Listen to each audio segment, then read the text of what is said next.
Yeah, just give me all of the respect. I use your reverence as a reward. They know that I got the power and they looking at me like the source. Take my throne, boy, stop that.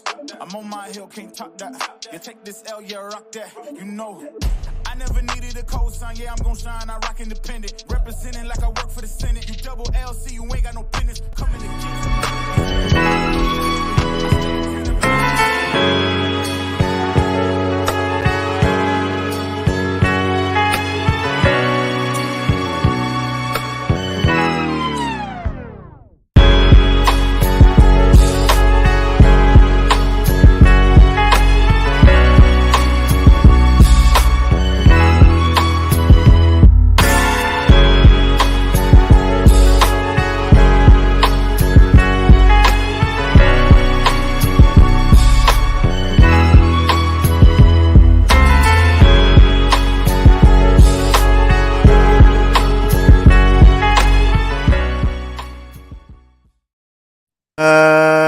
Good morning, Knicks Universe. KOD Nation, stand up.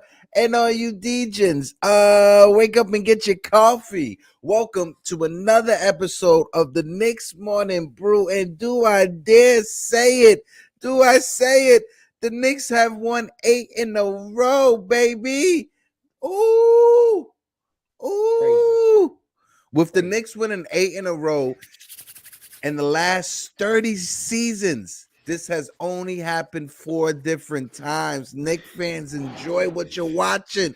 Jiggaman and Phil, what it do? Go ahead, Phil. I'll wait my turn. Man, I'm feeling good, bro. I brought out the pink hat because our Knicks are looking pretty. They are looking so pretty right now. It's crazy. I try not to stay up super late after the games, but every once in a while, I'll choose a game to stay up and be in the space. And I was with the boys in Knicks Players Club. Shout out to Cassius and Smooth. I was in their group last night. And, bro, I think I left at like 1 a.m. and they were still going strong, bro. They were still going passion. at it. Like our Knicks are happy right now, bro. Our Knicks are happy. And it's funny because like a lot of the guys, they would talk and they'd be like, all right, I got to make this real quick because my wife's giving me the side eye. It was like really hilarious to see that, like what was going on. But everyone needed to get in and kind of celebrate. So yeah, man, I'm pumped. I'm super excited. Oh yeah. Man, what I love is that there's 3 of us on this show, right? So people don't get to see us when we're like at the end of the game texting each other. All right, guys, divide and conquer because there's so many spaces, right? So we're flipping coins like, all right, Phil, you're in Cassius tonight. All right, Jigga, you're over here. What up, Jacob in the chat? Jacob, Foxy, what it do, baby? Jonathan, I see you. 19 Conman, what it do? Travel Vibes is in the building, Mr. Travel Vibes. When are you going to hook us up with some flights? For real. So, okay, Phil's back. All right. This was just for Phil. I promised if we won 8 in a row, we would bring it back. Ladies and gentlemen, the number. Don't do it. Phil, that voice sounds weird coming out of your mouth, bro. Stop it, bro. You're scaring me. You have ruined Elmo for me, bro. I did forget the fact that he said he would do Elmo if I kept doing it. So fine, I won't do the number 8. I won't do it. No, we all know we won it. Number 8. Hector. Listen, I woke up specifically for that number 8, bro. Yeah, but here's the thing. No. If I don't do the count voice, we're good. But if this guy pops up, hey, count, can you help us out a little bit? 8! He's right there. 8 in a row. And it's a great morning. The Knicks have won 8 in a row. And just like my man Jonathan says, Aaron Judge was named captain of the New York Yankees, baby. This is a legendary Wednesday. How about when they asked him to it sounds like you already had plans for it to be New York the whole time. Is that right? And he had that smirk like, well, I got everybody to up the ante on how much I was worth. And I've got a nice little C right here. Bro, so excited. Arson Judge is our captain. That's so Arson dope. Judge is back. Oh, Aaron, my bad. I keep saying Arson. I like that. Nah, he's Arson for me. He's Arson for the rest of my life. But guys, Knicks 8 in a row. Our team, let's talk about it. Do we dare say Do we dare say that word that we shouldn't say that starts with a P? I mean playoffs. Get your head out the gutters, the both of you. Okay. Whoa. I thought you were talking Get your head out the gutters. Get your head out the gutters. Listen, it was you. So it could have been Power Rangers. It could have been Pokemon. Like, those things came to mind first. Are we really talking playoffs? I mean, oh, yeah. Go ahead, Phil. Start us off, bro. 8 in a row. I know the world is happy. Knicks universe is bugging the hell out. And it's so good because I love the fact that we talk about on this episode, on the show, we were not going to get too high, too low, whether we were winning or we were losing, right? Mm-hmm. So I feel like I owe everybody an apology. Like, you know what, chat? Let me talk to you. I'm sorry. I'm sorry that I'm a liar. I'm sorry that I sat here and I promised you that I wouldn't get too high or too low. But I'm not sorry that I'm in this situation to be this excited about the fact that we won 8 freaking games in a row. How you doing? We obviously have to talk playoffs, guys, because the boys are looking good. Take it, Phil. Oh, yeah. Yeah, like we have to talk playoffs. You know, like we are now at a point where if you look at our standings, like we are just behind the 76ers. Like we are just well, we are actually tied with the 76ers. Well, they're at like a 0.586 win percentage. We're at a 0.581. So technically they're slightly ahead of us. But either way, like this is a team that everyone talks about needing the all-stars. They have the all-stars. And everyone talks about how a lot of our wins have solely come because we like have played when they didn't have stars, but these guys have played teams with the stars and they've lost enough to be neck and neck with us. So we have to look at the fact that we are playing well. And I'm going to give a shout out to Jay from Florida in a space yesterday, because he was talking about how what he really wants to see, that the true test, like putting tire, you know, to the floor, is to see how we do from now until the end of January, because we kind of run crazy gauntlet of like really, really good teams that have healthy players. And then someone was like, the rest of the season's a gauntlet. And then I looked and it's not true. It's not. In March and in April, out of the 16 games we have, only 6 are a real challenge. We should be able to get at least 9 or 10 of 16 in that time. So Cash has dropped some stats yesterday, because I'm not a stat guy, but he is, that if we split these games half and half for the rest of the year, we are guaranteed playoff spot. Yeah. So all we have to do is pretty much split half and half of where we're definitely going to do that. Definitely. Yeah. And oh, hold on. They're calling for it in the chat. Eric Wallace said 8.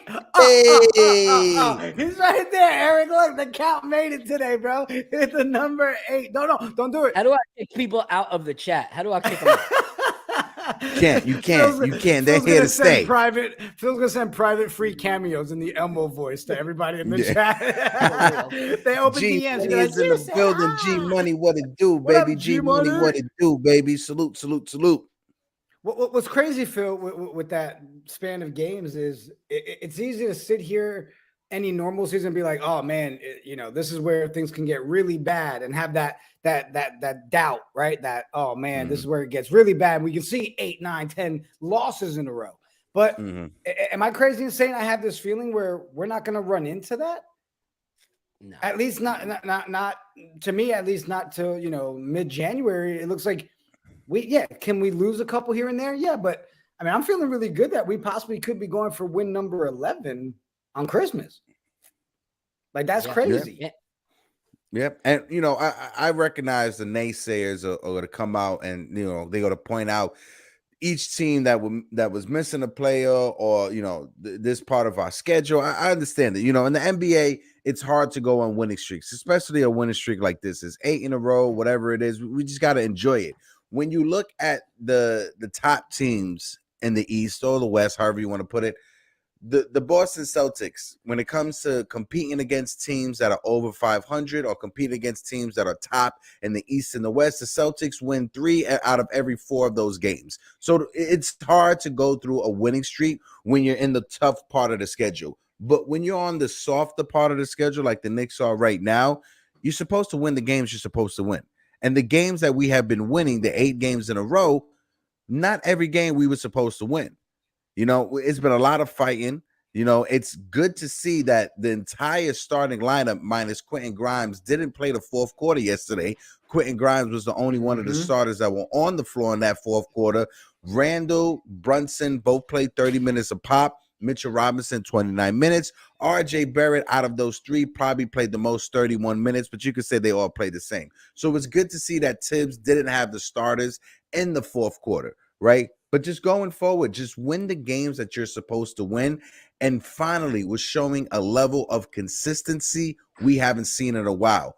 When the Knicks made the playoffs, that 4th seed, that consistency didn't come about until later on in the season, until after January, until after the trade deadline. It's happening right now before Christmas for us this season. Yeah. And here's the thing is like the haters that CJ's talking about, you know, like that Jigga's talking about, is there's going to always be somebody that's going to look at the glass half empty, no matter what happens with our Knicks, you know.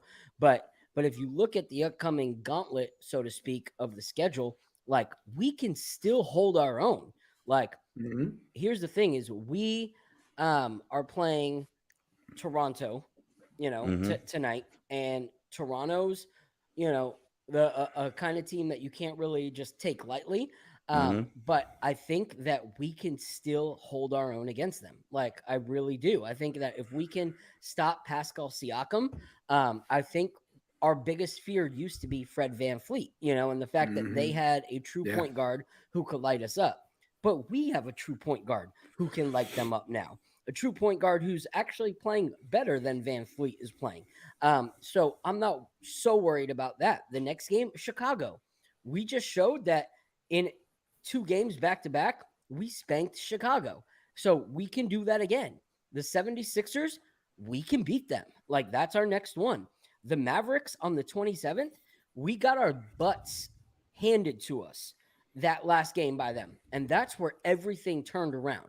You better believe that the Knicks are going into that game saying, oh, hell no. Like, we need to prove that we're not that same team. So we're going to compete, like, whether people like it or not. And so many people are like, yeah, this team is a knockout first round. Like, no. What people don't realize is we are better than we were in the bubble. Like, we are a better roster. We better players. And the fact that all of these teams are good in a one-off, but if they got to face us for a back-to-back number of games to compete against us, we have the bench. We have a bench that can score better than most teams do, or play defense better than most teams do. So if we're going to play back-to-back games against these youngins, we're gonna show up throughout the season and through the playoffs. So I'm happy. I'm happy. Yes, there's trade talks. Yes, there's future talks. But I think that where we're at, we have something brewing that we got to celebrate.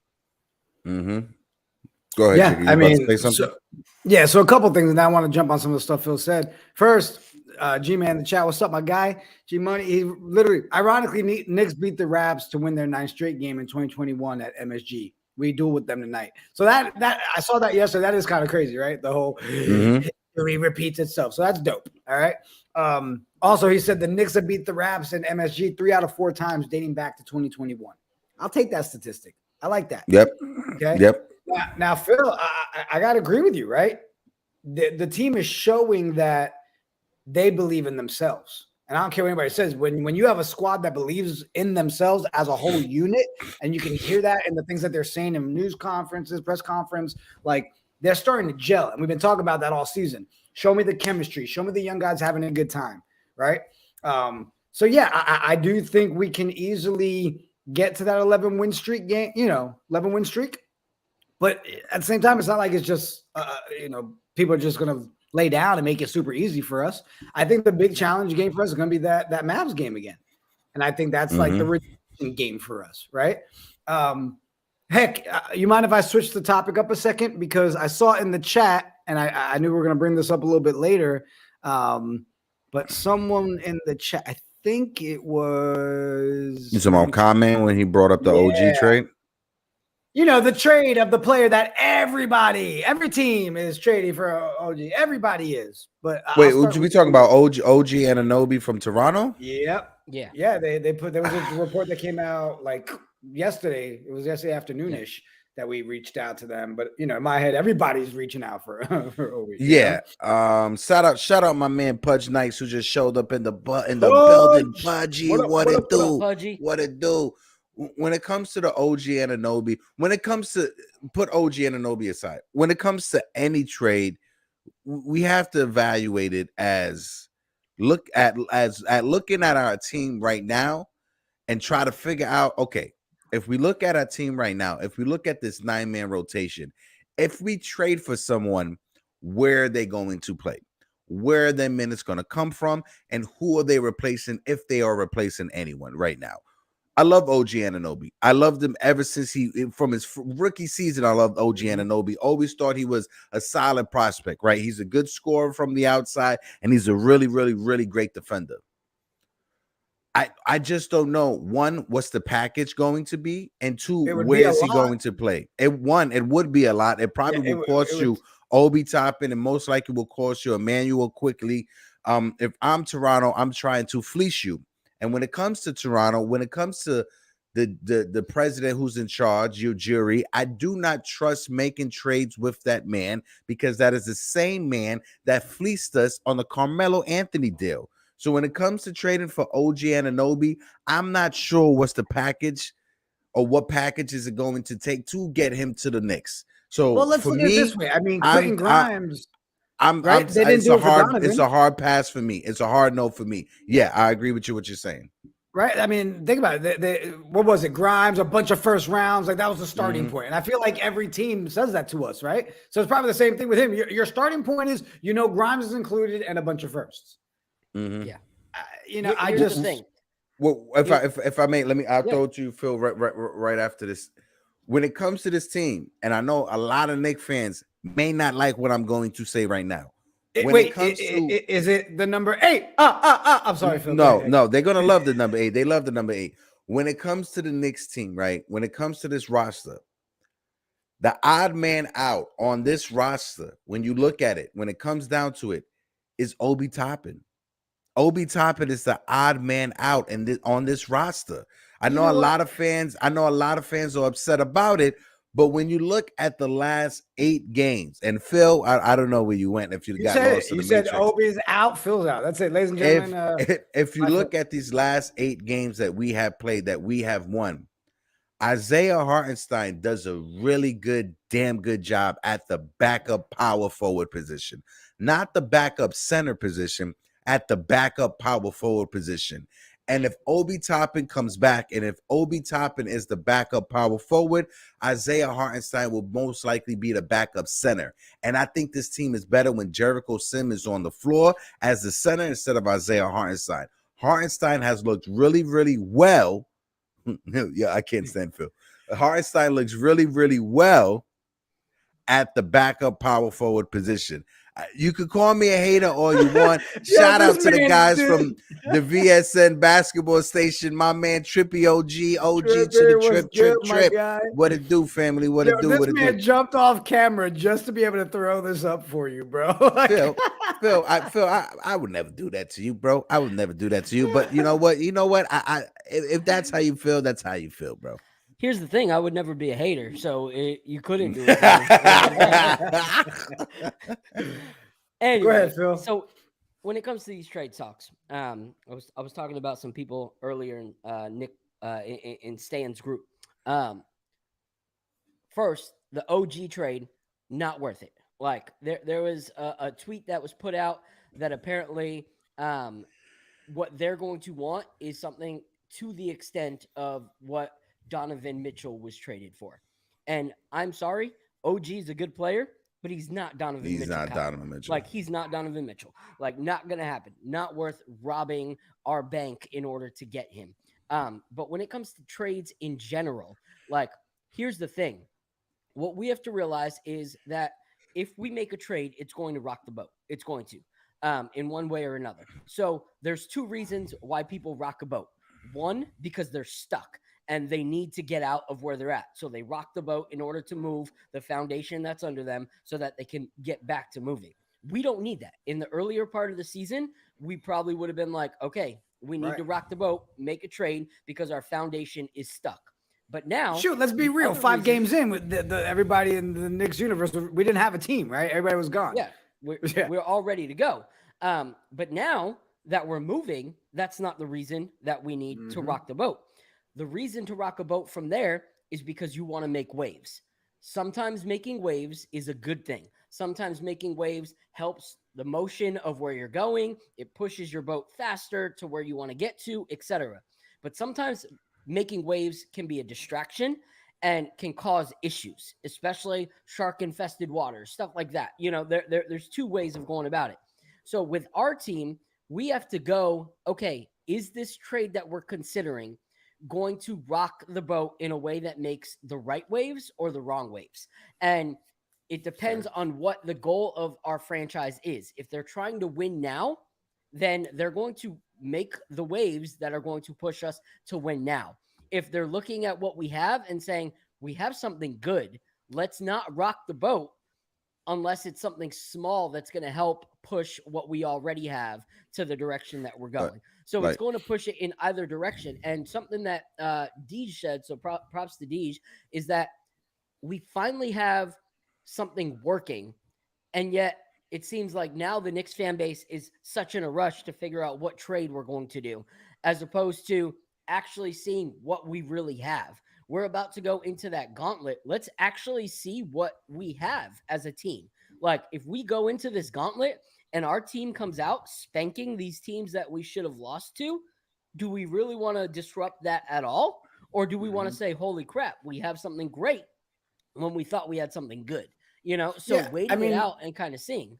It goes back to what I said in the last episode, right? And again, I mean, everybody has their own opinions. That's the loveliness of being in the fan base. But I just feel like for the pieces that are out there that are available and that keep coming up in conversation, none of those pieces are the piece that turns around and makes me feel like, hey, we're a championship team. I'd rather just keep going what we have. Why give up for something that's just going to be another placeholder? You know, why bring in, and again, nothing against a Kuzma, right? But why bring in a Kuzma when he's going to want a starting role, right? When you're going to break up what we're doing right now with our team. Is he going to be the piece that gets us to the championship? I don't think so. Same thing with Love. Like, you know what I mean? Like, it's just that stuff. Trippy OG. Sheesh, you guys don't want anyone. I see you don't want Zach, you don't want Kai, you don't want DeMar, you don't want OG. I would take DeMar. I would take DeMar. There was someone that posted something that was like, if we could get DeMar, let's ask that. For Fournier, Reddish, and a pick, would you do it? Sign me up. Sign me up. I would take him over Levine. I would take him over OG because he's older in his career. So he's probably going to just want to get on a team that could possibly win instead of some of the younger guys that are going to want longevity in their contracts, longevity in their positions and stuff like that. But here's a question for you guys. I saw a trade that it might have been Eddie that posted yesterday, but he was talking about not going for a starter that is like an all-star, but someone that could be firepower from the bench. And that's what I've been preaching. Yeah, he had a great opinion of what if we can get Clarkson to be our sixth man from Utah if Ainge would actually engage in talks. And I would do that. I would trade Cam Reddish, who's not playing, and Fournier or someone else to get Jordan Clarkson off the bench because he's a guaranteed bucket, like off the bench for sure. So what would you guys think of something like that or a player similar who comes off the bench and empowers our bench scoring wise? I just want to bring something up. Foxy made a great point when it comes to Kyle Kuzma. it was a conversation we had on one of the shows recently, but he says you bring me Kuzma if you trade Obi, and then Kuzma can back up Randall at the four and RJ at the 3. If Kyle Kuzma is willing to take a bench role on this team and come off the bench as our scorer off the bench, I will make that move, right? Yeah. But I'm not sure if Kyle Kuzma wants to take that step back from being a starter averaging 20 points a game first time in his career to take a bench role on this Knicks team. Now, if it was a team like the Boston Celtics that was already established, been to the NBA Finals, I think Kyle Kuzma will be more willing to take a bench role on that team. When it comes to the Knicks, I'm not sure if Kuzma is willing to take a bench role for the Knicks. When it comes to DeMar DeRozan, love DeMar DeRozan. Always love DeMar DeRozan. We should have drafted DeMar DeRozan instead of Jordan Hill back in the day, but that's a conversation for another day. But when it comes to DeMar DeRozan, we're automatically going to insert him into that starting lineup. I just don't see a scenario where the Knicks will be willing to move RJ Barrett to the bench for DeMar DeRozan, because for me, I'm not moving Quentin Grimes from that starting rotation. His defense is too important to take him out of the starting rotation. I understand DeMar DeRozan. He plays defense. It's not like he's a sloppy defender or anything. He ain't no Quentin Grimes, is what I'm going to say. He ain't going to dive on the ball like Quentin Grimes dives on the ball. He ain't going to meet you at the point of attack like Quentin Grimes meets you at the point of attack. Now, if you want to say, well, we can add Quentin Grimes to the bench, and then our bench becomes just a suffocating defense, then yeah, we could do that. As we could entertain that conversation, but I just need to know who we're giving up, what we're giving up, and whose position are they going to take? Is it going to be in the starting rotation or the bench? Those are only concerns I have. Shout out to Jay Boogie in the chat. He says, I'm not trading for OG. Buzz. That's a move to make when trying to shake up the squad. Next trade has to make us at least 5 to 7 games better than what we are now. Salute, salute, salute. 3 capital S's from Jay Boogie.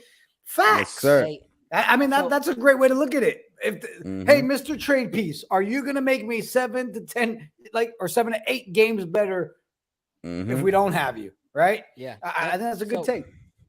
With the Kuzma thing, to back your opinion on that, because we did have a whole episode where we talked about how Kuzma would be, great in New York.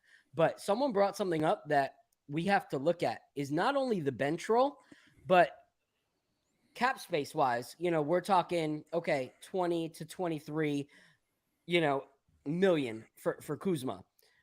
But Kuzma right now is playing just as good, if not some games consistently throughout the whole season, maybe not these last 7 games, but whole season has played better efficiently and stat-wise than RJ has this season.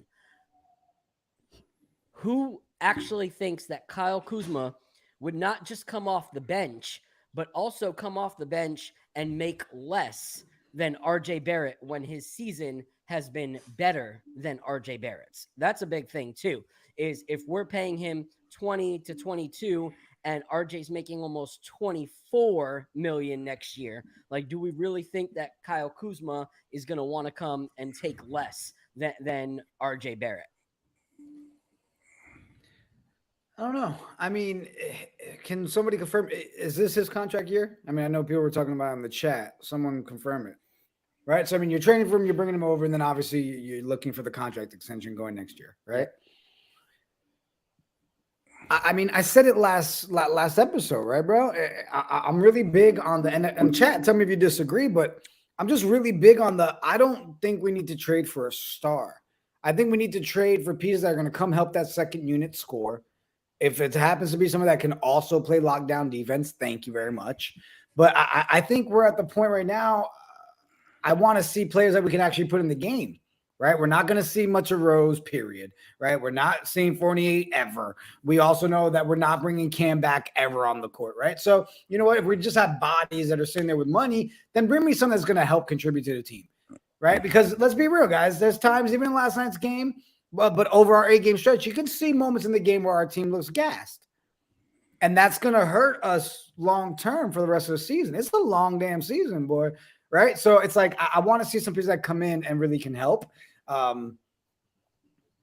I don't have a specific person that I'm landing on. Like, this is who it needs to be. I'm not there. Yeah, and when it comes to Kuzma, also, right? I see that 19 million a season, but I don't think you're gonna go out of your way to sign someone 19 million a season and make him a bench player. Now we got Evan Fournier making 19 million as a bench player. That was after we brought him in as a starter and it didn't work out, so we moved him to the bench. And when it comes to Kyle will have no choice but to take less. I hear that argument, Trippy. But if there's another team that comes out of the woodworks and want to overpay Kyle Kuzma and pay him more than what the Knicks are willing to pay, I was about to say Yankees guy, I just read it right there. What the Knicks are willing to pay, we're going to have to bite the bullet. So if we're going to trade for somebody, if we're going to give up assets or whatever, it has to be for somebody that we can have for more than half a season, or it has to be for something when it comes to draft picks that we could get something back in return from the draft. Yeah. And guys, I mean, we're at that point of the season. We can talk trades nonstop. You're going to find it on every Twitter space. You're going to find it all over the place. L. What up, Worldwide L? I mean, honestly, Trippy, that's what I just said, bro, right? Who are the main guys you're looking at? I don't have a pinpoint person right now. Mm-hmm. I'm in that boat. I don't want to sit here and be like, oh, this one. I don't mind looking at what people are throwing out there and giving, my feelings on it. But like Foxy said, hold on, like Foxy said, make sure you guys go out there. And I'm doing that after the show today. Make sure you guys go out there and vote for Jalen Brunson and for Julius Randle to get to that All-Star game. You wanted to send Randle to Utah back in the offseason. Let's send Randle to Utah at the All-Star game. Let's do it, baby. And like I said before, Worldwide Mayberry, salute, my man Lawrence. But Phil, when it comes to these trades, they're going to be a lot of trade situations or trade scenarios or just anything just thrown out there to see what sticks to the wall. I just want to make sure that, one, we don't shoot ourselves in the foot and mess with this chemistry that we have on this team. I understand you was a little bit upset when I said that Obi Toppin is the odd man out on this squad, but when you look at things, when you look at our assets, when you look at the players on this roster, I really, really love that combination of Isaiah Hartenstein and Jericho Sims at the center and power forward situation. When Isaiah Hartenstein, he looks like a way better defender as a power forward than he does as a center. I'm not sure if it's a size issue. I'm not sure if it's a matchup issue or if it just looked good last night and it won't look good going forward. But when Obi Toppin comes back, he has to come back with a vengeance. Because if he doesn't come back with a vengeance, this offseason, something will be done. Because we're not going to be able to trade him now. February is the trade deadline. He's going to be injured for the next month and a half. So I'm not sure if he's going to come back before or after the trade deadline. Go ahead, Phil. Yeah, when it comes to Obi, here's the thing, man, is like I feel like the players that are now in this 9-man rotation are finally able to start growing because they're getting the time. They saw that they started seeing minutes. They started being able to actually flow in a chemistry. I think that either way, when Obi comes back, you're going to see minutes. If they're going to trade him, they have to show he's healthy enough after an injury. They have to show that, he can still ball. But I personally am hoping that in this time, he gets that time of being able to gel with this unit and move forward too with the team. As far as the Hartenstein Sims thing, I didn't love that. I didn't love it. I do think that there's certain times that Hartenstein is showing, some promise like he did last night. So let's jump in because we can go the whole episode talking about what could make this team a different thing. But let's talk about this team right now.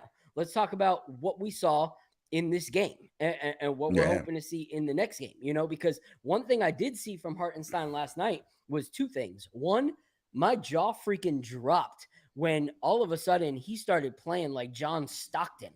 Like, who the heck was that guy creating those passes? Like, it was ridiculous to watch Hartenstein. I didn't even know that kind of assisting was something that was in his arsenal. So the fact that he waited this long to bring it out, I'm like, bro, like, you should have been doing this, So I'm hoping he continues with that. And then the other thing I saw with Hartenstein, which was crazy, and me and Deej were talking about it during the game through Twitter and whatnot was, did you see how Tibbs actually went out and did a Twin Towers with Sims and Mitch for a short period of time?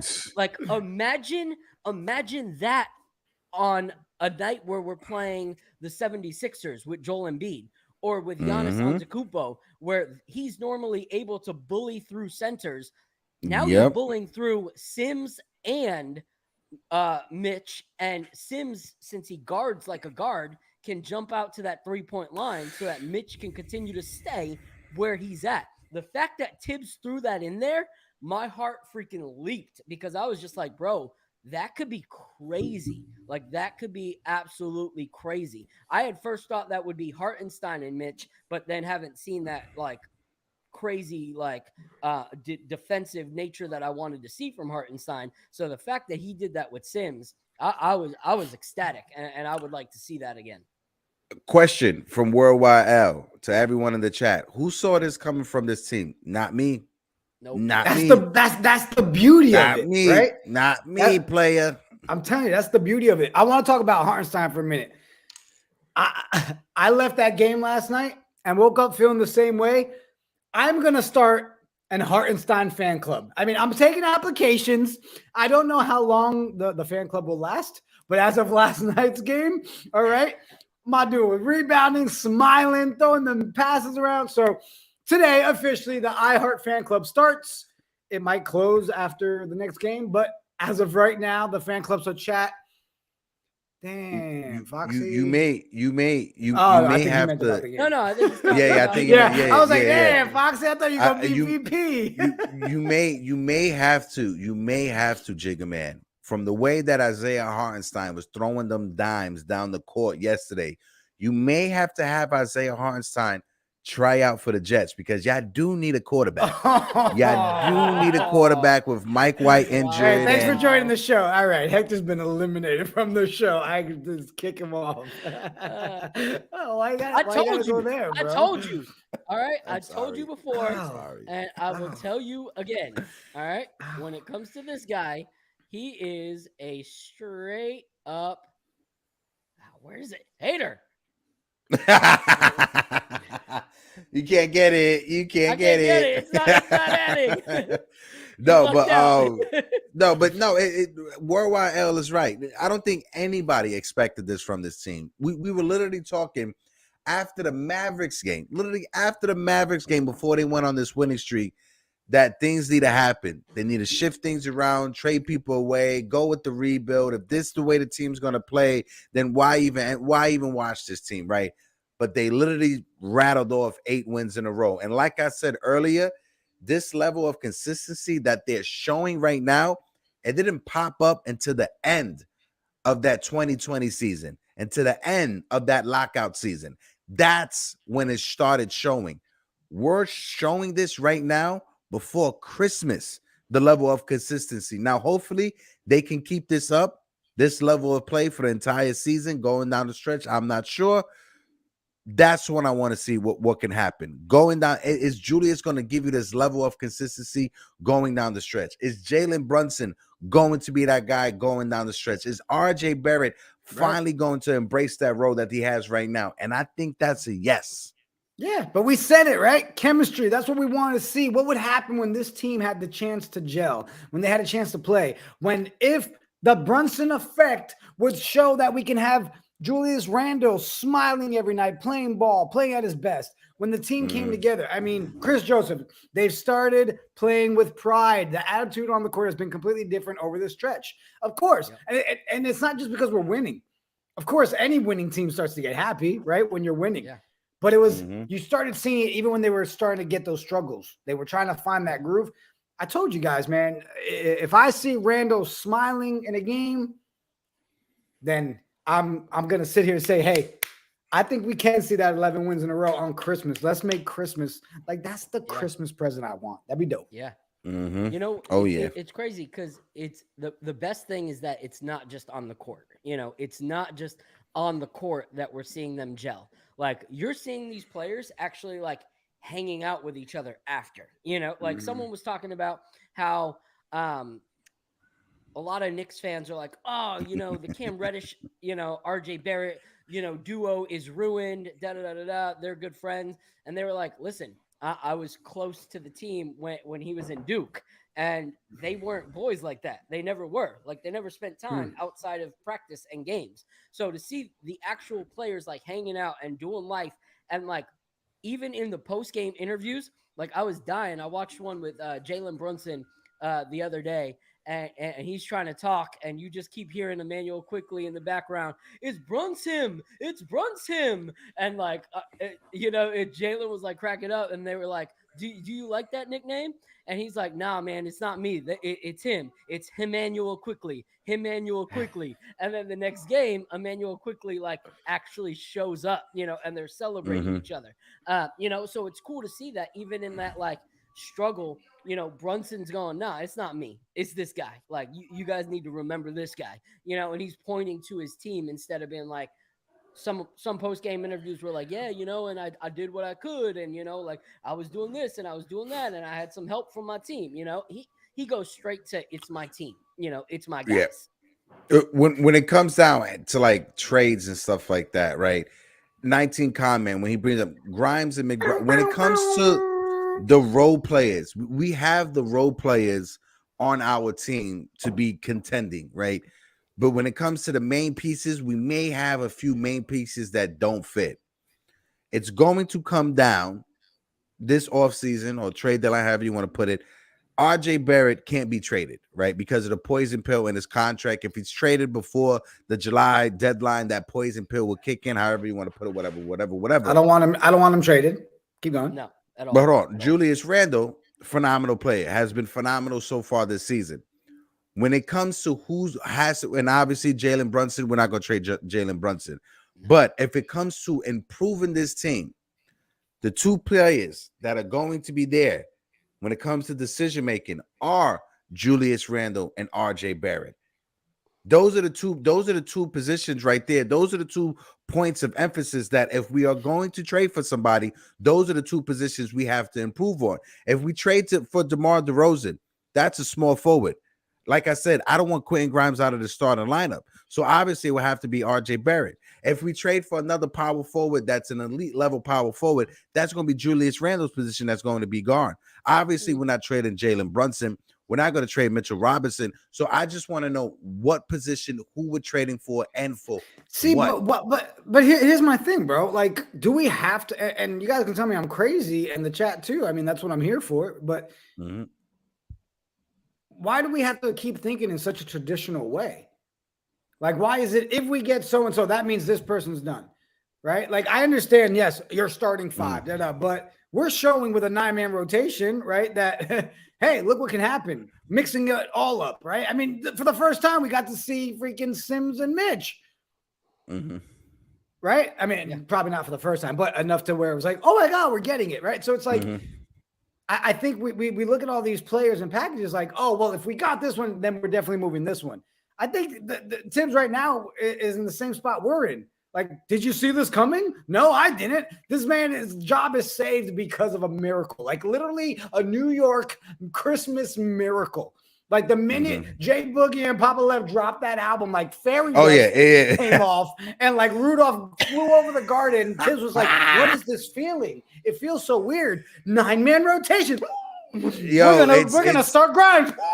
Like he was saying, he was like, "What am I saying?" He couldn't believe the words coming out of his mouth. People may laugh, but you're right. As soon as Jay Boogie, Papa Left, and my guy Cully dropped that Christmas song, this team has been on a winning streak. Shout out to Jay Boogie, Papa Left, and Cully, because they're the ones that spearheaded this. That energy that they had, even though we were losing or whatever, they still came with the Christmas spirit. Yeah. Right. Look, I think we may have swayed Trippy a little bit. What if DeMar came and he took the 6-man role? If DeMar is willing to take the 6-man role, then I'm all for it. But that's the thing. I'm not sure if DeMar is willing to do that. DeMar right now is averaging 26 points per game in the NBA. I don't see a world where he decides, okay, I want to be traded to the Knicks and I'm willing to come off the bench. If that happens, I'm all for it. I'm willing to take that. When it comes down to the DeMar, it will have to be RJ at the shooting guard, DeMar at the small forward, and Grimes is going to be coming off the bench. Go ahead, Phil. Yeah, and that's what I'm saying though. Like, so when it comes to this whole trade thing, like trades are just something that I'm just like whatever anymore. But if we have to discuss trades, like, yes, Julius is playing well right now, but we once again got to figure out where the trajectory is. What I've seen from RJ in these last 7 games, I don't want to let RJ go. Like, I don't. I think that he can be a great piece. He's learning how to do things a little bit different.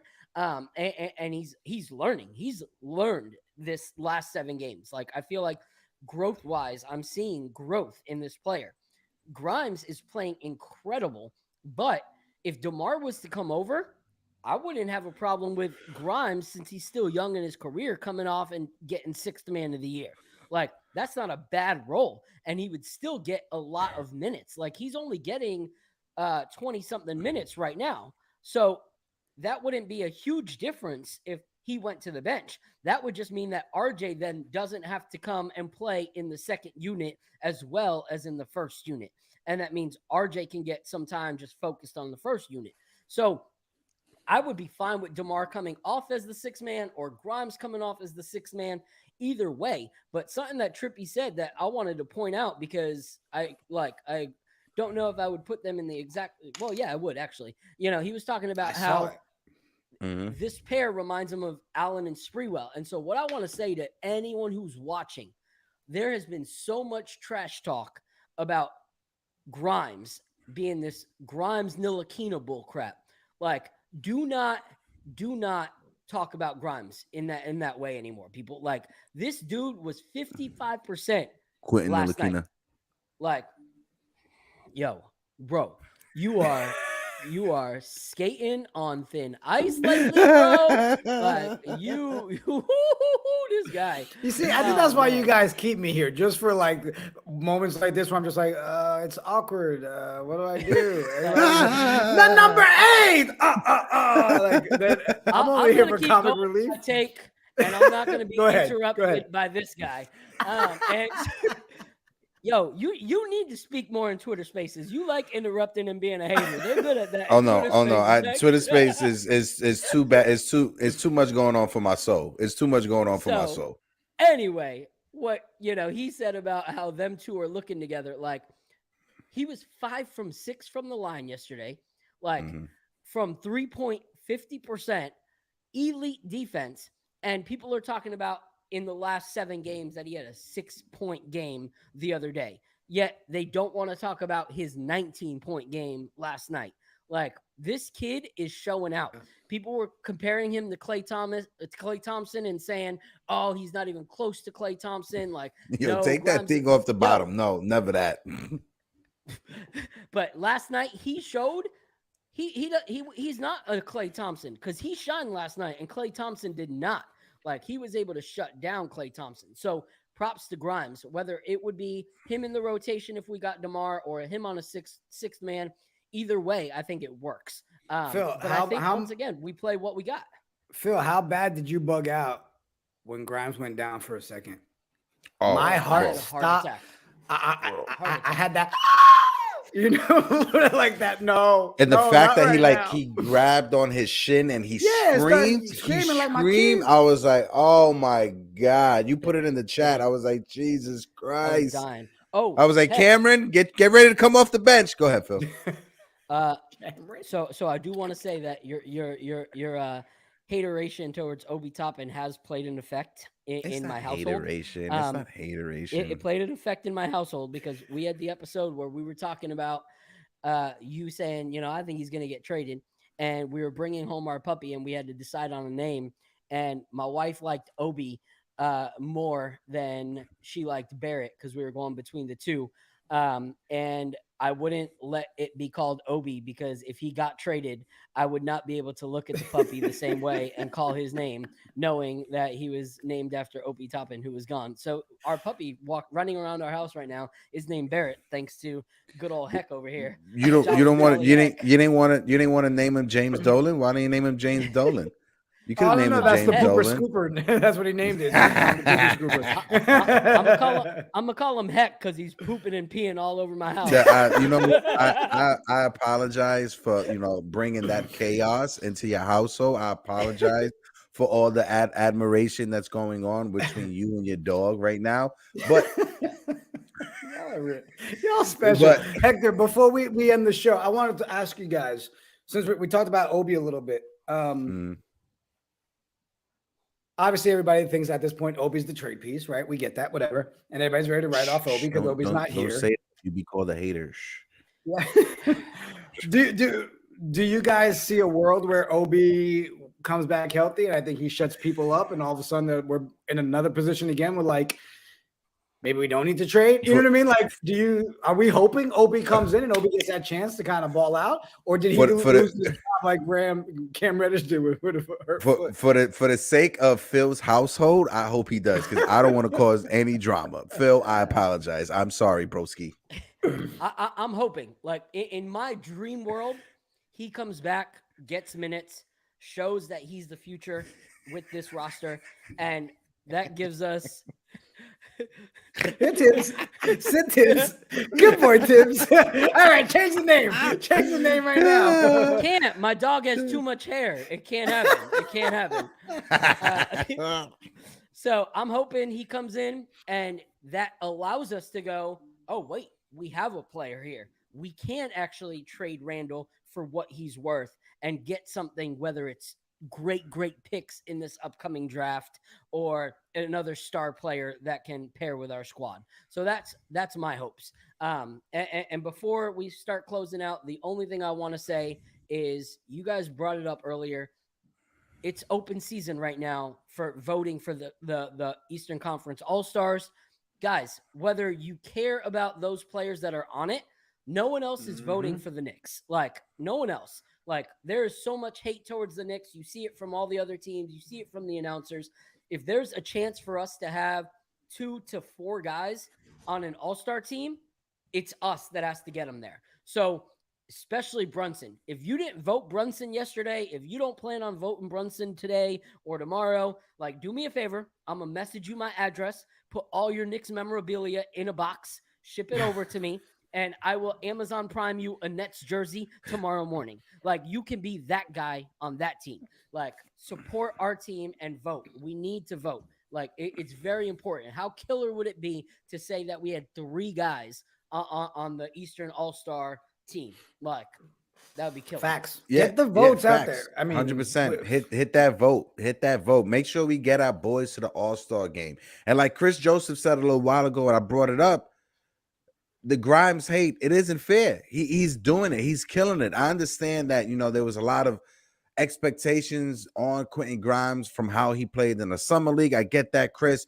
But also, too, there was a lot of expectations because this is the guy the Knicks didn't want to trade for Donovan Mitchell. So shout out to Quentin Grimes, like Phil brought out earlier. He's doing his thing. Whether he's scoring 6 points, his defense is still top notch. Whether he's scoring 19 points, his defense is still top notch, and that's what we need from him. He is next to Mitchell Robinson, Quentin Grimes in that starting lineup. Those are our 2 defensive anchors right there. If Mitchell Robinson and Quentin Grimes, if they are having great defensive games, that just means Julius Randle can have a good defensive game. That means Jalen Brunson and RJ can have a good defensive game because they're feeding off of those 2. Well, guys, I mean, I know we wanted to kind of close it a couple minutes before 12, jump on some Twitter spaces and stuff today. Excited for tonight's game, man. I want to be able to come back here Friday morning and turn this 8 to a 9. Phil will bring us more Elmo voices. I'm excited about that. We need this win tonight versus the Raptors.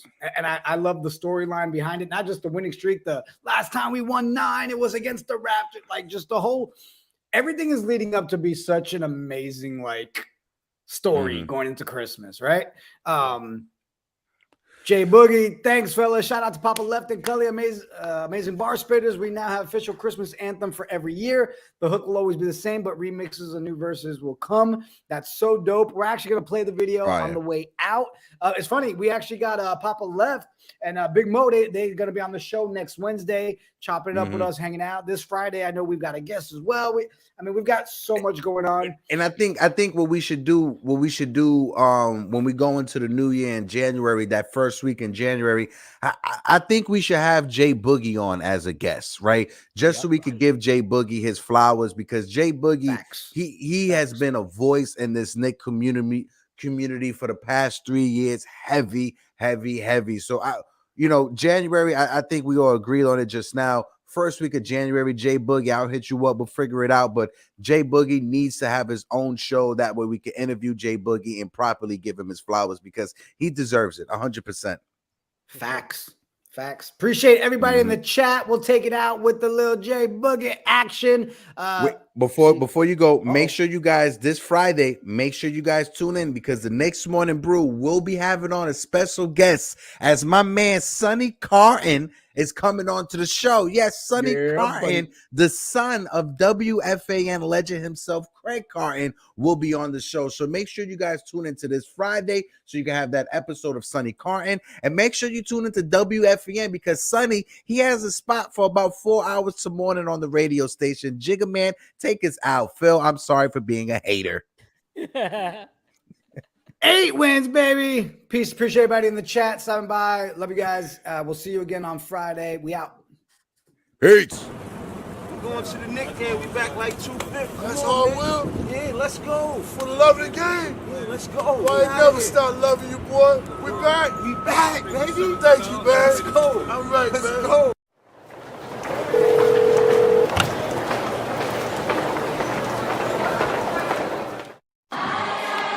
It's a jolly time of the year, right before the new year. Ain't no other squad better on this day than the Knicks. We back. Best time of the year, they say it's Christmas. Little kids can't wait to see it's Christmas. New clothes, new toys, mean it's Christmas. You see the Knicks, we back, we on Christmas. It's so pretty when you can see the snowfall. That red nose, tell them that it's Rudolph. Chestnuts roasting, the Knicks stay roasting. Tell the whole league we hosting.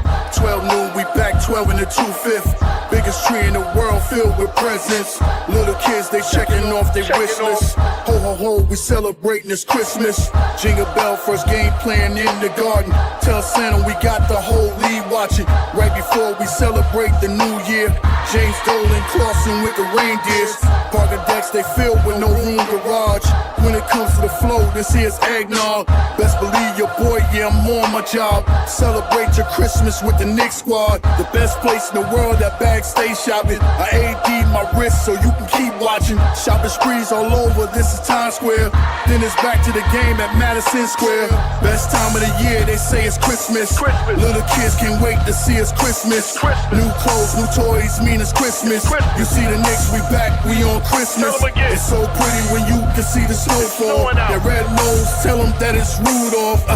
Chestnuts roasting, the Knicks stay roasting. Tell the whole league we hosting. Back on Christmas, Jay Boogie predicted this. You can't say St. Nicholas without Nick in it. The Knicks on Christmas should be ubiquitous, so shout out if you've been with us. Sitting through the interim, feels like we meant to win. Now we got the kids with us. Potential is limitless. Gifts go down the chimney. Try to put the Grinch on me, pinch me, but I'm not dreaming. It's a new reality. New York is in the top seat in seasons. Greetings, Eastern Conference. Defense, the Gardens rocking. Best fans in the game. We don't do the home away split. Catch me at the Staples, baby. I make the sleigh live. 8 gifts pulling up in the Cambridgers. About to lace the garden with a pack of frankincense and myrrh. Can't resist the urge. Knicks set new squad. Time to burn the competition sitting out of you, Lord. Best time of the year, they say it's Christmas. Little kids can't wait to see it's Christmas. New clothes, new toys, mean it's Christmas. You see the Knicks, we back, we on Christmas. It's so pretty when you can see the snowfall. That red nose, tell them that it's Rudolph. Chestnuts roasting, the Knicks stay roasting. Tell the whole league we hosting. Something wrong with your TV screen. If that orange and blue ain't playing on that red and that green. Favorite players, yeah, but Knicks, they forever the team. Shout out the upstairs, trying to play chess with the team going forward. They're making sure the squad is in order. They know we hated on by all opponents. opposing reporters is torture. New Yorkers, we built for fourth quarters. Show up to the court or prepare for a slaughter. They wanna hate on the Knicks, tell me what that's doing. Get that stuff out of here, shout out to Pat Ewing. 12 noon jump ball, just know we enemies. We tryna bring home the gold back from the 70s. Oh yeah, we back on Christmas, oh no, can it be? Only us Knicks fans know the whole New York energy. If you ain't know what type of tension this is, Knicks Nation, we'll see y'all on Christmas. Best time of the year, they say it's Christmas. Little kids can't wait to see it's Christmas. New clothes, new toys, mean it's Christmas. You see the Knicks, we back, we on Christmas. It's so pretty when you can see the snowfall. Their red nose, tell them that it's Rudolph. Chestnuts roasting, the Knicks stay roasting. Tell the whole league we hosting.